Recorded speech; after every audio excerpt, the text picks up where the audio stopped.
In other news, if it was employment guarantee in UPA 1, it's food security in UPA's second term. But some of those associated with this landmark bill are now saying that they are disappointed with it being watered down. The government says it's a huge first step and will end up costing the government 80,000 crores. It's a bill that the UPA government has been hoping would be its flagship scheme in its second tenure. But a day after the National Advisory Council watered down its recommendations on the food security bill, differences within the council and with the government came out in the open. Dreze, a member of the NAC and the face of the Right to Food campaign, has accused the government of putting pressure on the NAC to keep its food subsidy bill in check.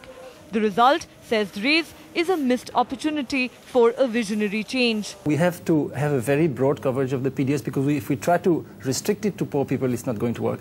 Now, the NAC began with an acknowledgement of that fact, but gradually that has been diluted. We are dangerously close to something that's not so different from the status quo. If the NAC's recommendations are followed, 75% Indians, nearly 800 million people, will have access to subsidized food. But some in the NAC say food security must be extended to all in the country, not just those deemed poor.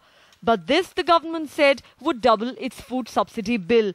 So, a compromise was worked out and it was decided that 75% households would be covered. This will take the food subsidy bill to almost 80,000 crore. The food security bill may now be closer to becoming a reality than perhaps ever before. But with some activists' opposition to the proposed changes growing louder, the government's worries are far from over, even as it prepares to table the bill in Parliament in the winter session. In New Delhi, Neha Khanna for NDTV.